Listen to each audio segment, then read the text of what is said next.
Well, hello, everybody, and welcome back to the General Eclectic podcast. I'm your host, Kale Zeldin, and with me today is not Rod.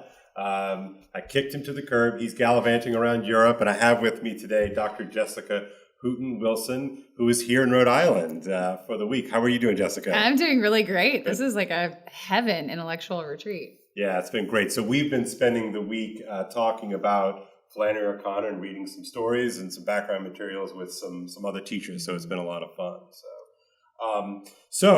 Jessica, I thought today, since both of us teach English, teach literature, wonder if we could talk a little bit about, if I could pick your brain a little bit here about why you think teaching literature is important, and then I have some maybe follow-up questions as to why it seems so difficult to teach literature or to get people to read literature. Right. And I do want to specify literature as both written and oral tradition, but just the idea first with stories, and then I would want to talk about language in its written form more properly. But the reason that I teach literature is because we're storied creatures, and I want to tell people about, help them find the ways to tell the story that they're in. So I want to tell them, who you are as a character. And I think most of our culture has really lost even the idea of being a character in a story. And so every character has a role. Every character has a place in the grand narrative. And so you look at something like an oral tradition like Homer and the stories that are being told. You have Achilles, yes, but you also have Patroclus, his friend, who doesn't have the starring role in the story, but that life is not any less valuable than Achilles' life. And then, it's so important, of course, that Achilles moves heaven and earth, as it were. To fight for Patroclus, right? And then you have Priam, and you have Helen, and you have Andromache, and you have all these characters that matter to the overall story being told. And it's being told by an author that is not Achilles. So you and I are both sort of old school in terms of our appreciation for the sort of the long story of storytelling in literature. What is it? What do we make of the fact that we still, you and I here in 2021, and we're still talking about Homer's original told story? Right. I mean, what is it? I mean, because some of my students will sort of give me the look like, well, I mean, we're kind of reading this because people are telling us we have to read this. But why does why is it still so important? Why so vital? Yeah, well, and I do want to talk about why Homer is vital, but I think it's also important to think about our frame of reference now when we read those kinds of stories. When we read stories, today's youth, that makes me sound like I'm 100. Yes. We're ancient. I'm ancient. Not so much. Today's young people. But people who are students in high school right now or in college right now, they have been accustomed to the kind of story that relates to them, that they find relatable, they can see themselves in. The character has a lot in common with them. Is their age, is their race, is their gender. Now, that's not necessarily bad, right? No, it's not. But those are the kind of stories that have a limited purpose for a limited time, for a limited readership. And most of those stories are really just teaching you to identify with, to create your identity with what you identify with. Does that make sense? It does. It reminds me sort of, but my concern about that is it almost gets into sort of Gerardian mimetic problems there, right? Yes. And then you're creating a self in response to what everyone else is telling you to want and love and desire, rather than being shaped by the author of you as your own creature, right? Like you've been created to play some part in a bigger story, and instead you're trying to create yourself apart from that narrative. So one of the things that Jessica started off our week session with is that who is being entrusted to tell our story to us? This is a question that Flannery O'Connor is posed. Why don't you tell nice stories? Is essentially, and what does she say? Who's entrusted with our stories? Yeah, well, and she's talking about we can't control the story that's being told. So we have to look at the reality around us. And that's why when people are telling her to write nice stories, for her, that's a sentimentalism. That's a fantasy. That's an illusion. Her stories are what is the world? And that's where it goes back to Homer, right? So mimetic. Homer, if you read like Eric Auerbach's Mimesis, I'm just going to create a book list for everybody listening. But it's in the show notes. Eric Auerbach's Mimesis. But he's looking at Homer and saying Homer is imitating the world that is. and trying to understand the world that is. And that's why it's a longer lasting story than the world that you want it to be, the identity that you want to create, the identity you want to shape, in which you're limited by your present understanding of who you are, and not the old stories. But there's a paradox there, right? Because if the story is telling, in the case of the Iliad, of course, Achilles' story, right? I mean, he's the greatest. I mean, he's the hero in every way that we could mean that word hero, right? He's larger than life. He is truly, truly excellent. So how aspirational of a character is Achilles for the audience, I wonder? Well, and that's the problem, though, is that he's so real, too. Like, he's so raw. I mean, when we think about him in terms of hero, we imagine the Brad Pitt character with the large muscles running down the beach. Yeah. But in reality, when you read Homer's narrative, you have a character who feels things, who feels vindictiveness, and then he feels sorrow, and then he feels comradeship with Priam over their loss. Beautiful. I mean, that ending scene, it's like slaying. You're like, how can this be Achilles?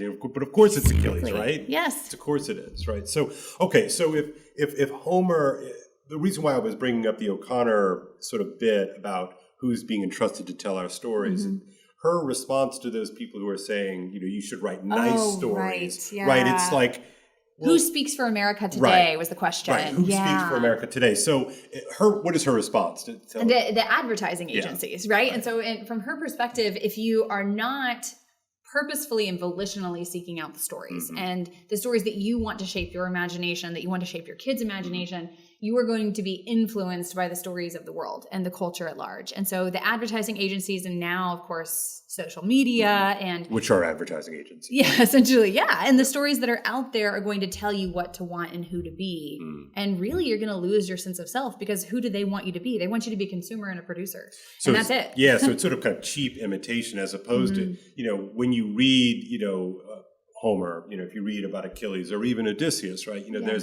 There's a way in which these characters are mapped onto this sort of larger than life screen, yet we're retaining their relatability, but it doesn't tell me what to be, but yet it also gives me a model in some interesting way.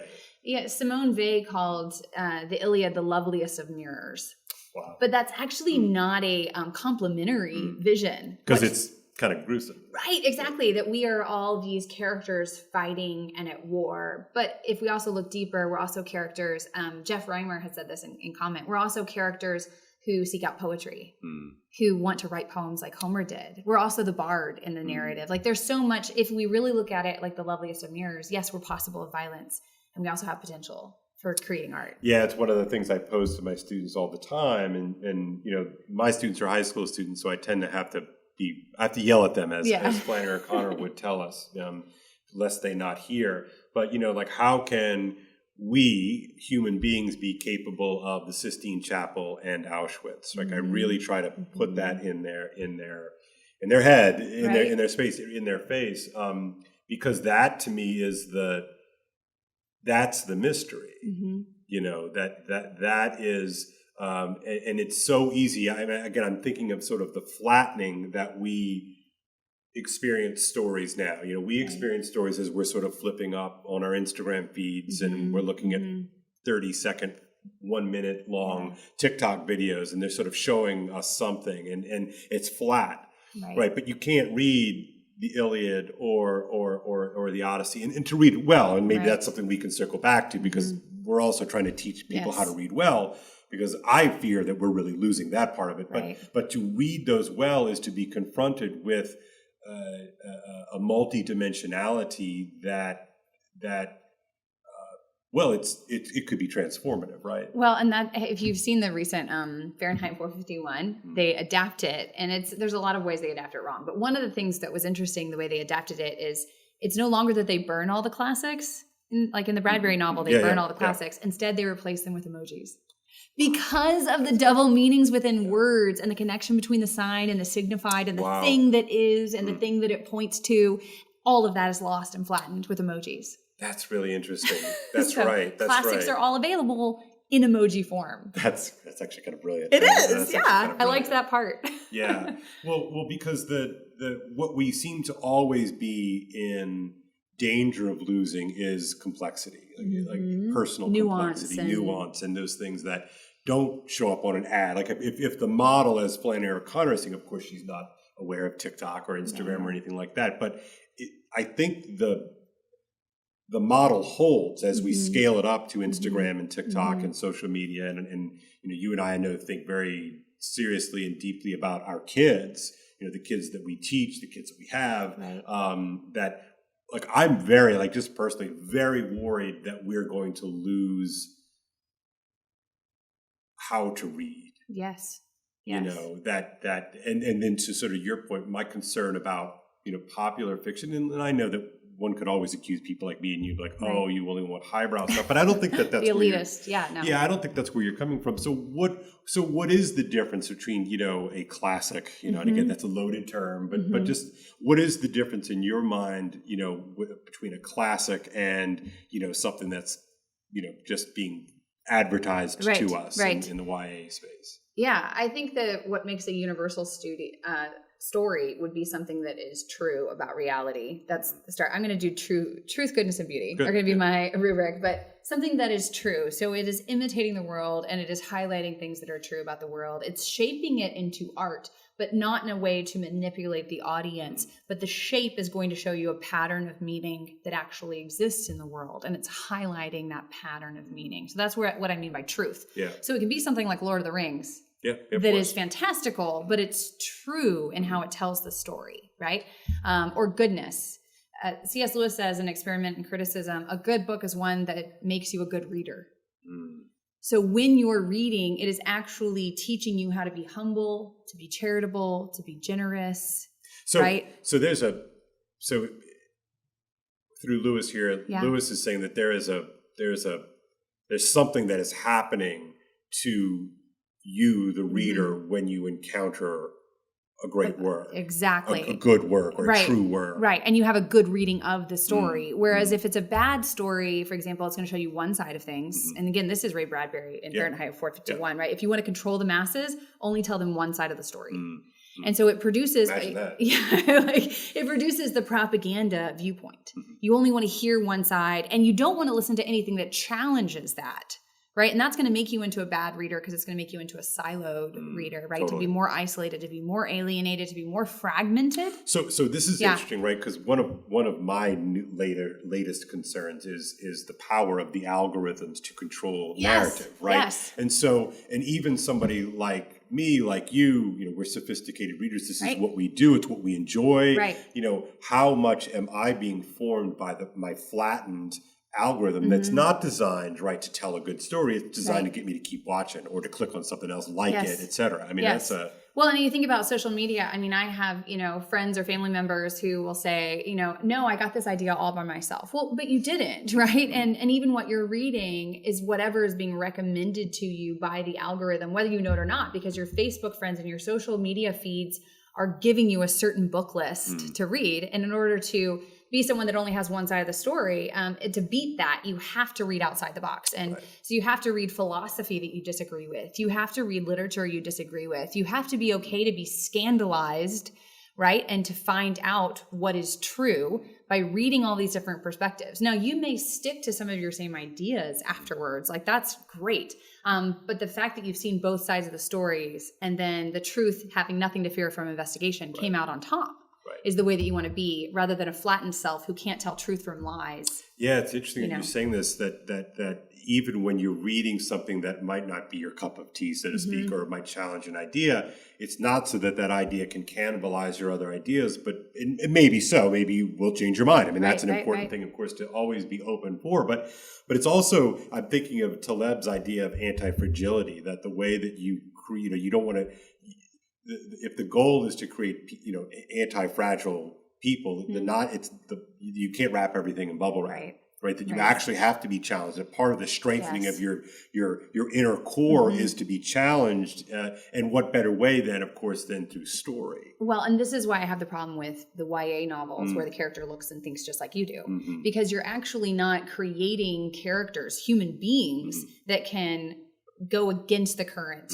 Right? Or that can be strong enough or thick enough souls to be able to fight some of those prejudices that they will actually face in reality. Right. And so instead you have a bunch of college students who are educated on YA novels that come into college and something challenges them. Right. And rather than challenging it back, they say, "Oh, that offends me. I want you fired." Yeah, right. And of course, that's get out of the college. That's completely inimical to what is actually being attempted to happen at a college, right? So I find that so interesting. So think of somebody like, again, we'll go back to Achilles. We're going to do Achilles today, I guess. We weren't aware of it anyway. It was not planned. Yeah, not planned. But I have taught in sort of like explicitly Christian settings, and I have taught in sort of more mainstream, not Christian, or just sort of neutralish classrooms. And everybody, whether they're like a dyed-in-the-wool, young little Catholic or not, Achilles is kind of offensive to them.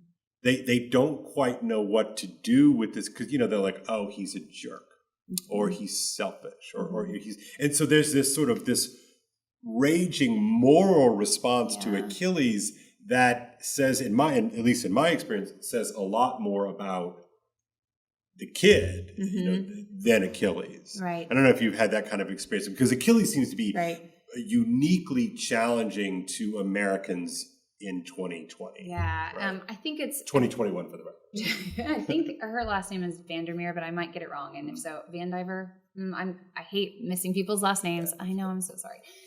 But she is a scholar of classical literature, so I want to give her credit for this because I know she taught this to me. But really what happens with Achilles is that his entire worldview has been challenged. Right. And how do you respond when everything you've lived your entire life for has been pulled apart foundationally? So he's been fighting for Time, right? He's been fighting for these war prizes that represented his immortality. That's right. Because if he receives all this Time, then his name's going to live on forever. And that's the whole point of human existence. And then Agamemnon just with one swipe takes it away. And so it's like, okay, what was I living for? And this is kind of like the person that gets to the top of the mountain career-wise and is like, I'm so unhappy. Right. And then what do you do with it? So it's not that he's a jerk. It's that he's experiencing what many Americans experience when they live their whole life for this quote unquote American dream. And then it's an empty, vacuous it's not world. It's not what I thought I was doing it for. That's where Achilles comes from. So Achilles, but again, notice the way that if you have a kind of flattened sort of moral landscape, very binary, black, white, good, bad, Achilles does not make sense because it doesn't, he's not behaving up to my priors. Right, and so if I'm accustomed to reading or consuming story that is about affirming me where I am, that's to me why Achilles is so important. Yeah. And I didn't know that I cared so much about Achilles, but I do. I mean, I do too. It's shaped my world. Right. Because it's, the answer is almost always it's more complicated than you think. Absolutely. And so if your world is constant affirmation, and we hear that word a lot, right? And I'm suspect of that word affirmation. Obviously, we want to be affirmed, and we're all made in the image and likeness of God, and all that nice stuff because we believe that. But affirmation's not the point. Like I don't need somebody to kiss my butt all the time. I in fact, what happens if I do that? What happens if that's all I get? Yeah. Well, then the minute someone doesn't, your bubble is popped, and you don't know how to respond to the rest of the world. I got 973 likes on my last Instagram post, but that jerk didn't. Yeah. Right. I mean, I've had kids come in and they're wrecked because they posted something on Instagram and half their friends didn't comment on it. And then they're sort of devastated. Well, if you're doing this merely for the affirmation, you go, like, this is great, like that warps and retards your development, right? Absolutely. Well, and we look back at culture and there's always the argument of, well, my grandfather didn't read Homer and he was a great hero of mine. He's a good model, but he was shaped by people who they're shaping the cultural polity according to the stories of Homer. So you have people who've learned the lessons of Achilles who were in charge of the government because they had to read those things to get that little bit of education that put them in charge of certain things or in charge of industries or whatever. Yeah. And so I always joke with this, like, I used to tell the kids, keep going back to Homer for some reason, but look, I'm not Greek at all. Yeah. My wife is. I'm not Greek at all. So, this is not me. I'm not assigning the Iliad because I it's like, I don't know if you remember that movie, My Big Fat Greek Wedding, Yes, but yeah. like, the dad was so proud of being Greek, yeah. and everything was Greek, and that was Greek, and this is Greek. So like, that's not why Homer is assigned. It's not so that we could all say that Greece, it has nothing to do with that. But that's a sort of reading and consuming for identity affirmation as opposed to something more. Right. Absolutely. No, that's exactly right. And even if we look at finding what's best that's been thought and said, I mean, you look at someone like C.S. Lewis, what did he draw on for the abolition of man? The Tao. Right. He drew on Eastern ideas that were true to be able to talk to people about what it meant to be human. So there's not like, for me, the West has a large legacy of things that are really good that we should read, but it's not the only place that there was really great truth being brought up, or beauty. We didn't even get to beauty. Right. I mean, that's the other thing that you're reading. Let's go there. Let's do that. Yeah. It's the other thing that should be shaping us. Like we taught Holga this morning, Good Country People. Holga. Right? Holga Hopewell. Yeah, someone who's destroying, taking apart, using her education to make things ugly in the world. And every dystopian fiction you've ever read or seen, it's about ugliness. Ugliness pervades. When you get rid of truth, when you get rid of goodness, ugliness, like beauty is destroyed as well. It follows. And it's not a bug, it's a feature.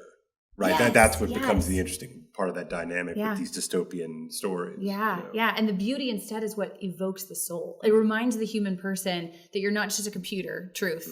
You're not just goodness, like behavior modification. Sure. Because even if you behavior modify someone to be good and you make their brain into a computer, there's still something in them that they see something beautiful and they're like, I'm more than just a brain and my actions. There's something deeper. So how much of that, I in my head, I've been calling this kind of a transactional relationship to learning, right? That's so, I mean, I'm sure your students, similar to my students, that there's a real like, okay, like what's going to be on the test? Like, what is this going to do for me? And I can't decide if that's sort of like an overactive Americanism in them, or if that's just... it is. It is.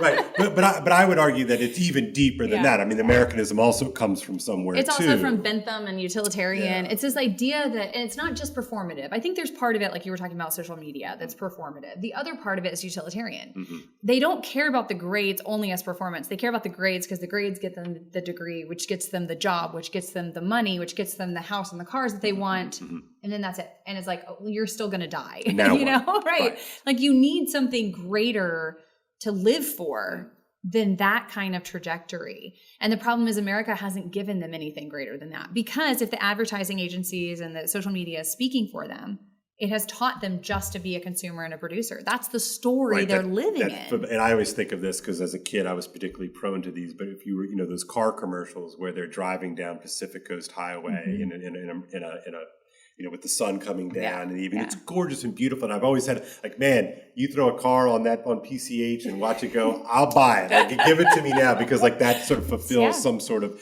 fantasy that it's not even mine. It's been given to me, but there it is. It's lodged in there. Right. So then, okay. So why again, we're in the context of reading Flannery O'Connor this week, and she's talking about this in, the 50s. Right. Yet it's like, no, I mean, like the worse. needle hasn't, all right, the needle certainly hasn't moved in the positive direction. If anything, it's been more. So what do you make of that, just as an observer of the scene? Well, one of our students was talking today about the education of Holga, which I hadn't paid a whole lot of attention to because I had kind of taken it for granted that Flannery didn't think much about formal education because she experienced what was called a progressive school.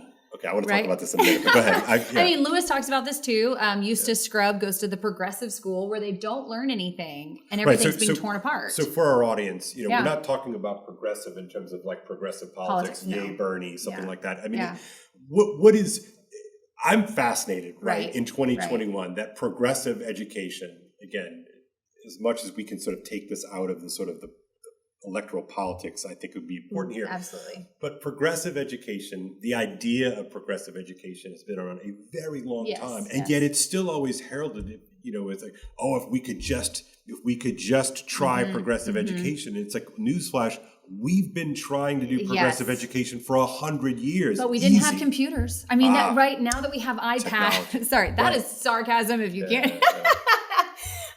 So now the idea is like, can we do progressive education better? Right? Like, can we just do it better? But the idea for that kind of progressive education, the way we're talking about it, is a destructive kind, right? The whole point is to tear apart the foundations of authority that gave you false knowledge according to the standards that be, right? So if you have people like Derrida or even modernists before Derrida, right? It predates Derrida. It does. That you're taking things apart, and then your practice is to take things apart, but you've never filled anything in. There's no content. There was no replacement. Now the replacement is existentialism, to find your own identity, to create your own self. But it's a sort of solitary self-work as opposed to something bigger. Yeah, it's not like a Kierkegaardian, like a Christian existentialism. Right. Yeah, it's, or Dostoevsky, like you are, your choices are formative. Yeah. Our choices are formative, especially within a construct like the church or something like that. Yeah. But with this is like free self-creation, which becomes very problematic. I mean, we're talking about Gerard. Gerard says that you can't actually create your own identity, that itself is a lie that was passed down from the Romantics. So we're talking like 19th century, you know, and then this is just gaining traction to the point that we don't even question that anymore. Right. That's exactly right. There's this myth. I do believe it's a myth. Total myth. It's a myth of, like the blank slate. We're not blank slates, and we never have been, and we never will be. And so that's part of that. Before I even show up, before I even utter a word, I've been nested inside something much larger than me. That it, ironically, or to the point here, that thing that I was born into and nested into was in part created by Homer. Yeah, well, and it doesn't seem like my grandpa didn't read Homer. Yeah, but part of what has constructed this thing that we've been thrown into, to sort of use some coded language, is it's been created prior to our consciousness. And it's really a myth that has robbed us of being able to work together, to be able to celebrate, even to celebrate differences. I mean, the like problem, actual differences. I mean, the problem with this form of progressive education is that it takes your difference and wants to make everything equal, so you don't notice your difference. But then you have this, Esau Macaulay wrote this great book, Reading While Black, that the Black perspective on reading scripture can add to everyone's understanding of reading scripture. Or if you read like animal stories, Tolkien, Lewis, Beatrix Potter, Book of the Dun Cow, in which, a mouse can only do certain things within this economy, right? An ant has a certain ability in this economy. A bear has a different ability. So if we think about it in terms of human beings, what that shows us is that all of us have purposeful differences that we can work within and have as like a vocation that we're bringing to the table. And we need to recognize that, but not make it flat, not make it equalized. And it seems to me, as you were talking, I was thinking of, there were all these movements in the 19th century Europe to de-Judaize Christianity, right? And so, I know you should never start talking about Nazis on a podcast. It must violate some sort of rule. But it's so interesting, that the Nazis come at the culmination of an attempt to sort of de-Judaize, in this case, scripture or the story. Right. And so there seems to be something about ideology, this move to purify, this move to sort of distill out all the impurities, right? That will then render this pure thing that we can finally, progress. And then it's always a horror show. Yes, always. Absolutely. Yeah. Well, and what you're doing is you're actually subtracting rather than adding or expanding or bringing forth growth. And I think that becomes the major problem. Is there's this fear that if you want to bring Jane Austen to the table, you have to throw out Milton. That's right. It's like no, and actually you can't have Jane Austen without having Milton, right? And I think that's why we keep going back to Homer. At the end of the day, Cornel West said, like, you can't have Plato if you don't have Homer. That's right. And you can't have Aristotle if you don't have Plato. So it's just like, it's this effect that we see to kind of rob everybody of the tradition and replace it with just what is latest and greatest. But the latest and greatest wouldn't have existed without everything came before. I mean, that's T.S. Eliot. Yeah, right? It's funny. I was thinking about Elliott this morning in the context of what we've been doing. In fact, I almost went and Xerox tradition in the individual talent for our class because, it's funny. You think of somebody like Elliott, right? And Elliott's this, Missourian, right? Who became Anglo puts himself into exile into England and sort of in essence becomes English, right? Yeah. And And people have this image of this sort of this stodgy jerk of a man who wrote a couple of good poems. Darn it! He's kind of sort of that's sort of become who he is. And yet you read that amazing essay. I think he wrote it in 1925. That's coming up on the 100-year anniversary. And what blew me away when I read it the first time was how positive and dynamic and generous was his vision of tradition. Because, let's be honest, I mean, you and I might be a little bit of the outlier here. When most people hear the word tradition, it's sort of this oppressive thing that constricts and represses and all that. And yet my experience, like when I've actually delved into the tradition, really wrestled with it in that kind of Jacob wrestles with God sort of way. It's like, wait a second, it's dynamic. It's filled with life and possibility and challenges. And I wonder if is it just the word tradition? Is it just? Well, it's when you treat it like a product, or where, I've seen a lot of, and I'm going to use this language, even being a white person, but where like white people use it like a weapon. Yeah. And it's like, it's not a weapon. It's a living, it should be something that's handed down, right? Tradere, to pass on, to hand off. And you and I were talking about Middlemarch. We sound really cool. That we're just like, we just drop these bombs all the time. This is how we always talk.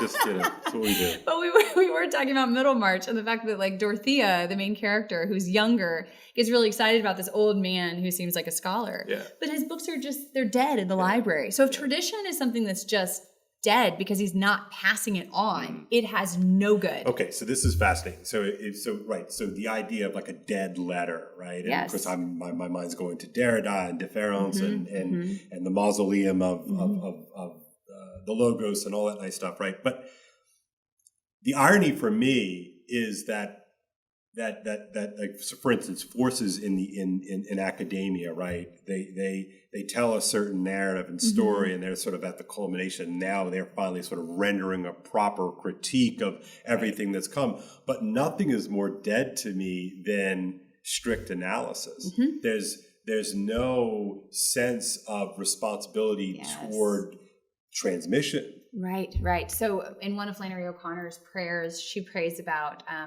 the priest says, I don't have to have emotion to pray because my reason will be all I need. And she's like, emotion would be nice, to have for prayer. Yeah. But she's coming from a place in which she's trying to understand the connection between the mind and the heart, whereas the rest of her education is telling her the emotions don't matter. I mean, this is the subjectivism that Lewis is talking about, the abolition of man, that your heart doesn't matter, just analyze it, think through it, reason through it.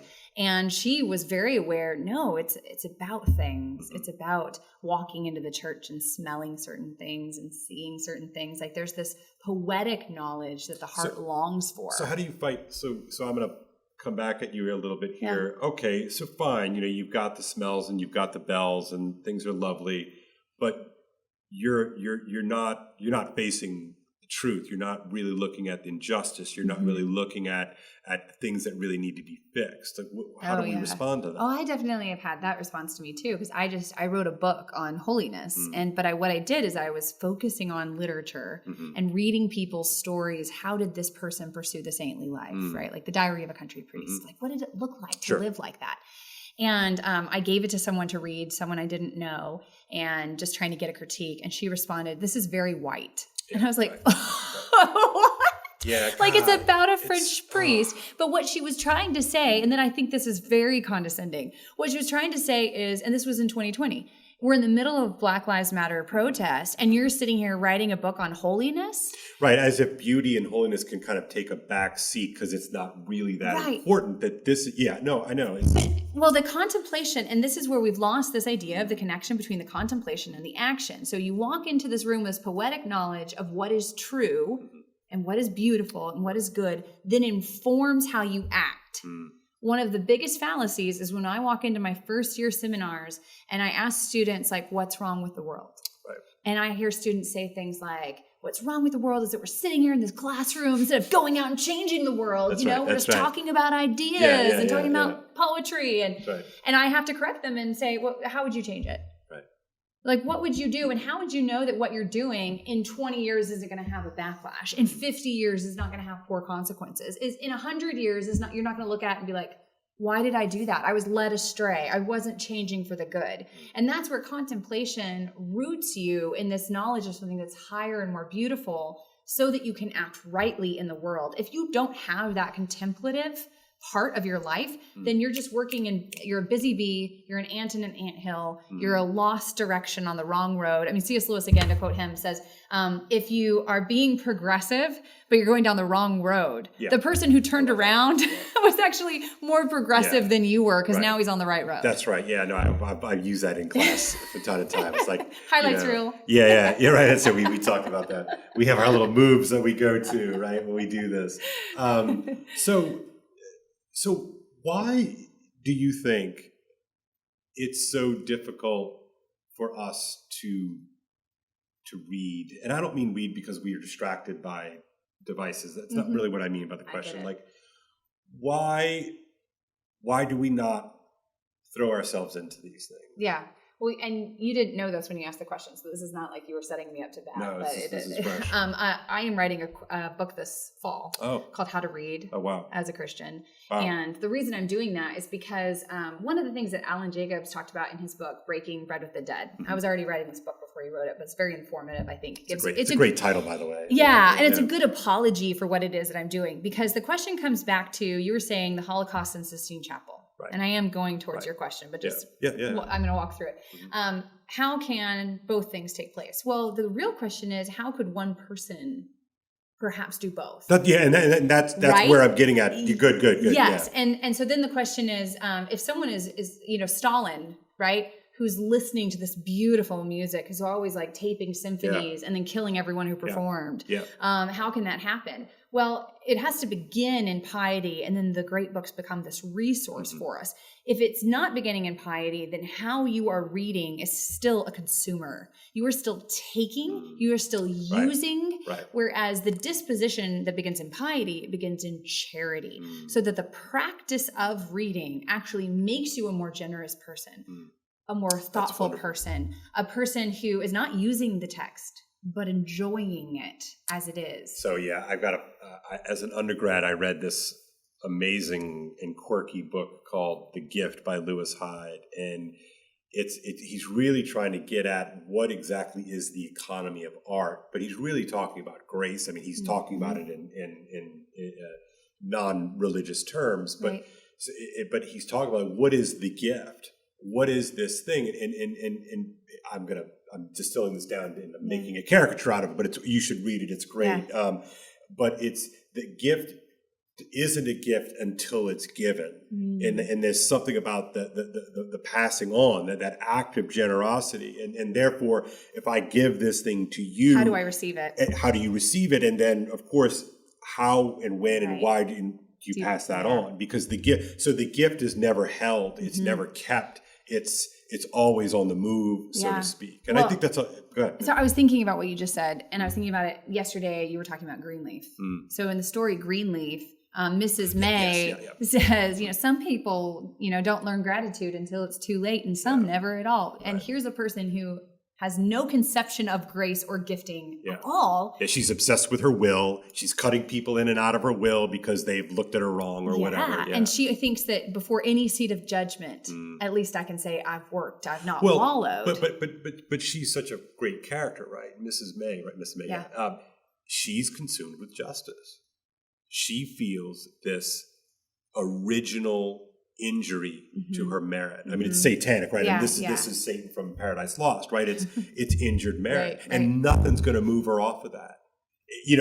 Not even a bull. But that's the lack of grace. Like, entitlement only comes from people who do not conceive of the world as given. If you think that your very breath in life has been a gift, then that sense of injustice and entitlement doesn't come into play. Right. But if you think that you're creating yourself and you're writing your own story and things get in the way of how you're wanting to tell your story because you're in control, you're the worker, solitary, you're the one, then all of that infringes upon it.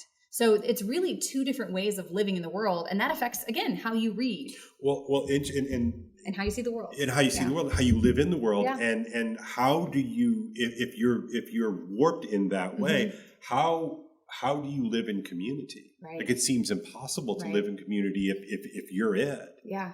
And so it's like you're no longer you've in a sense, given up your humanity, like you're a god or you're a monster, Right. and at the end, gods are monsters. Yeah, well, and even think about it in terms of, we were talking about characters, and are you a character in the story? Yeah.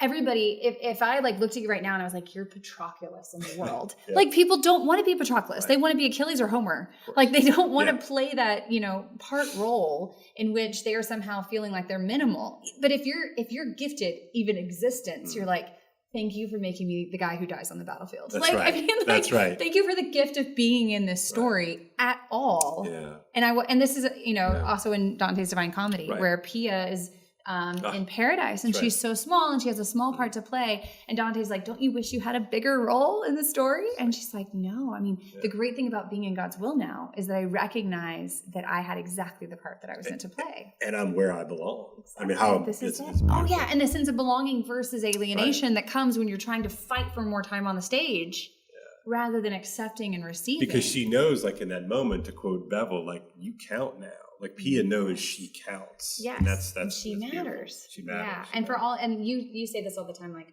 or you've been saying a lot this week. It's not like we've known each other for years. But during this week, you've said several times that, like, people don't know who they are. Yeah. And I think they don't know who they are, and they don't know what they're for. Yes. And I feel like stories do that for me. Like, they did it for me. They continue to do it for me, I should say. Like, this is not like, you don't arrive and you're done. But stories do that for me. And I want nothing more for my students to have that too. Right. And not just my students, but this is what we have with us. And again, not to get, this is a shockingly not downbeat conversation that I usually have with folks. I'm going to blame Rod for that. But that's the kind of thing, like, I worry that we're not going to avail ourselves of participation in this community. What Elliott is talking about, that great community of artists that we get to play a part in. Like, I get a seat at that table, and I can do this, being an obscure little guy here in Rhode Island. It's a tremendous thing. So. Well, if you think about the two competing narratives and how they affect how we see the canon and how we read stories. In one narrative, you're trying to choose books that relate to you because you are the center of the world. Right. You are trying to craft your own story. You only want to see yourself in the text. Versus imagining Homer and Elliott and so forth have passed something to you. Gift. And you're in a community of dead people that you then pass this on to the living people. And to use your friend Alan Jacobs' title, breaking bread with the dead. That's your community. That's the beginning place of the community. Right. But you would then have to admit that the story began before you and will continue after you. And you are not the main character in the story. Right. And to get out of that, I think one, you have to be reading this other literature that's going to be the loveliest of mirrors and show you that part in the story and show you who you are. But two, once you've done that, then you have to continue reading to inculcate those habits in you that continue to keep you humble before the story. All right. Well, Jessica, so this is the first time we've done the show live in person. Usually Rod and I are on two different screens. So I just want to thank you, Jessica, for stopping by and having this conversation with our audience. Oh, I know, I do too. So it's infectious. But until next time, don't get nothing on you. Take care. Bye-bye.